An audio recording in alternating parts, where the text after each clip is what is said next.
पाकिस्तान में stock exchange उतनी trade नहीं होती, उतना बिजनेस नहीं होता जितना कि रियल एस्टेट में होता है। पाकिस्तान में दुनिया से ज़्यादा प्रॉफिटेबिलिटी पाकिस्तान में रियल एस्टेट में रही है और आज भी है। पाकिस्तान का जो पोटेंशियल है ओवरसीज पाकिस्तानी है, उसके पास बहुत ज़्यादा पैसा है, वो पाकिस्तान में इन्वेस्ट करना चाहता है। हम चाहते हैं कि ज़राअत एग्रीकल्चर के लिए हमारी लैंड बचे और हम वर्टिकल बिल्डिंग बनाएंगे जैसे दुनिया में बनती है। जो दो अदारे कंस्ट्रक्शन इंडस्ट्री के साथ इन टच हैं, उनके साथ उनकी मीटिंग होती थी, तो यकीन कीजिए वो 2-3 साल जो हैं पाकिस्तान में कंस्ट्रक्शन इंडस्ट्री का बूम रहा। नई गवर्नमेंट आएगी, कोई पॉलिसी देगी, कोई टैक्सेशन के ऊपर पॉलिसी देगी, कोई हो सकता है कंस्ट्रक्शन की कीमतें नीचे हों, उसके वजह से फर्क पड़े। ये जो पाकिस्तान का जो पैसा डिवैल्यू होता है या पाकिस्तान का पैसा तकड़ा होगा, तो इसके असरात रियल एस्टेट पर पड़ते हैं। रियल एस्टेट के ऊपर जरूर फर्क पड़ेगा। उसकी वजह ये कि लोग ना चीज़ों को होल्ड करना शुरू कर देते हैं। इससे जो ही हम निकलेंगे तो मुझे उम्मीद है कि रियल एस्टेट के अंदर दोबारा बूम आएगा। 2 सालों से खासतौर पे जब से रियल चेंज हुआ था, तो रियल एस्टेट जो है वो बहुत डिस्टर्ब हुआ है।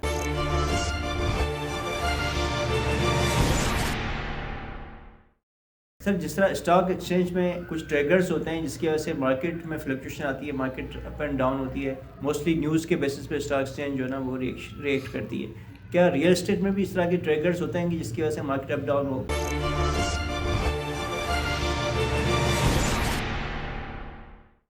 बिस्मिल्लाहिर्रहमानिर्रहीम, अस्सलाम वालेकुम रहमतुल्लाहि व बरकातहू।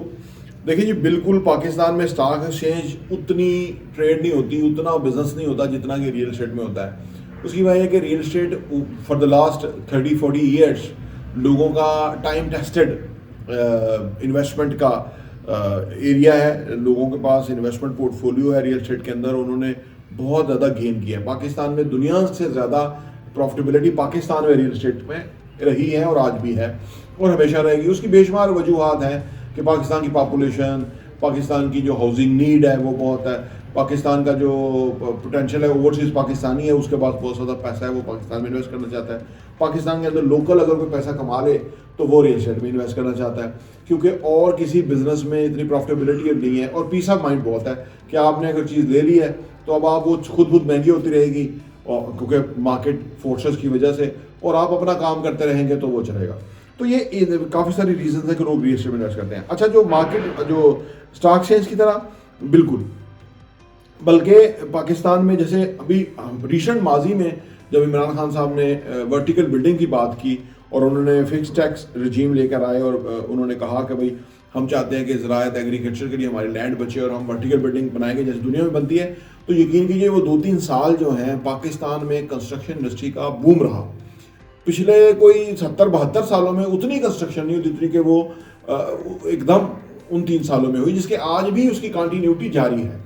तो जब उन्होंने ये सारे स्टेट लेवल के ऊपर उन्होंने इसकी पॉलिसी दी और उसके ऊपर उन्होंने रोज़ अपनी उनकी वजारत हाउसिंग के साथ और FBR और जो जो अदारे कंस्ट्रक्शन इंडस्ट्री के साथ इन टच हैं, उनके साथ उनकी मीटिंग होती थी, वीकली मीटिंग होती थी, तो उससे बड़ा फ़र्क पड़ा और उससे मार्केट के अंदर बहुत ही पॉजिटिव्स जो है ना वाइब्स गई और ओवरसीज़ पाकिस्तानियों ने पैसा लाया और यहाँ बहुत बड़े बड़े प्रोजेक्ट बने और आज वो पाकिस्तान का एक फेस बन गई है, वो बिल्डिंग्स बनी हुई हैं। आप इस्लामाबाद एयरपोर्ट से उतरें या लाहौर या कराची से उतरें, आपको बुलंद बिल्डिंग्स नज़र आएंगी जो कि बाजी में नहीं थी। तो ये फ़र्क हुआ कि हुकूमत के आने और जाने से। अब जैसे कि एक्सपेक्ट किया जा रहा है कि अभी नई हुकूमत आएगी, ये इलेक्शन होने वाले जो होंगे, तो उसके बाद जो सूरत हाल है वो डेफिनेट फ़र्क होगी, क्योंकि नई गवर्नमेंट आएगी, कोई पॉलिसी देगी, कोई टैक्सेशन के ऊपर पॉलिसी देगी, कोई हो सकता है कंस्ट्रक्शन की कीमतें नीचे हों, उसके वजह से फ़र्क पड़े, तो ये फ़र्क पड़ता है। अच्छा, जो असल में फ़र्क पड़ना चाहिए वो तो ये पड़ना चाहिए कि जो हाउसिंग या कंस्ट्रक्शन के अंदर जो कंपनियां हैं उनके जो प्रोजेक्ट्स हैं उसकी बेसिस के ऊपर लोगों को उस तरफ जाना चाहिए, उस पर इन्वेस्ट करना चाहिए। ये वो तो ये दरअसल जो लोग हमारे साथ इन टच रहते हैं उनको समझ लगती रहती है कि किस सोसाइटी में या किस जगह पे क्या प्रोजेक्ट आने वाला है जिससे उनकी इन्वेस्टमेंट को कई गुना फ़ायदा पहुंच सकता है।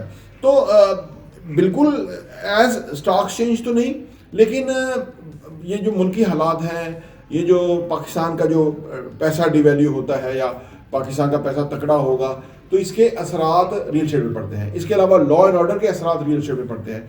इसके अलावा पाकिस्तान में कोई फॉरेन डायरेक्ट इन्वेस्टमेंट बड़ी आए तो उसके असरात रियल एस्टेट में पड़ते हैं। तो हर हवाले से असरात तो पड़ते ही पड़ते हैं और ये जो खबरें हैं, अच्छी खबरें होंगी तो मुल्क बेहतर चलेगा और बुरी खबरें होंगी तो उसके ऊपर रियल एस्टेट के ऊपर ज़रूर फ़र्क पड़ेगा। उसकी वजह ये कि लोग ना चीज़ों को होल्ड करना शुरू कर देते हैं। जब उन्हें पता हो ना कि हर कोई फ्री इन्वेस्ट कर रहा है और अर्न कर रहा है, तो वो बाकी लोग भी आ जाते हैं। बिजनेस में इसी तरह से होता है कि उनका एक कॉन्फिडेंस बनता है। गवर्नमेंटें, हुकूमतें कॉन्फिडेंस मेजर्स, बहुत सारे मेजर्स लेती हैं सो दैट के कॉन्फिडेंस बिल्डिंग हो। तो ये चीज़ें ज़रूर फ़र्क डालती हैं रियल एस्टेट के ऊपर। और अभी भी जो सूरत हाल है, इससे जो ही हम निकलेंगे तो मुझे उम्मीद है कि रियल एस्टेट के अंदर दोबारा बूम आएगा, क्योंकि पिछले 2 सालों से खासतौर पे जब से रेजीम चेंज हुआ था, तो रियल एस्टेट जो है वो बहुत डिस्टर्ब हुआ है। उसके ऊपर लोगों ने पैसा इन्वेस्ट नहीं किया, या जिन्होंने किया हुआ था उन्होंने भी वापस निकाला है। इस वजह से डिमांड सप्लाई हो गई है, क्योंकि डिमांड नहीं है और सप्लाई बहुत ज़्यादा है। तो ये असरात जो है वो बिल्कुल रियल एस्टेट के ऊपर भी मरतब होते हैं। प्रॉपर्टी विजन टीवी देखने का बहुत बहुत शुक्रिया।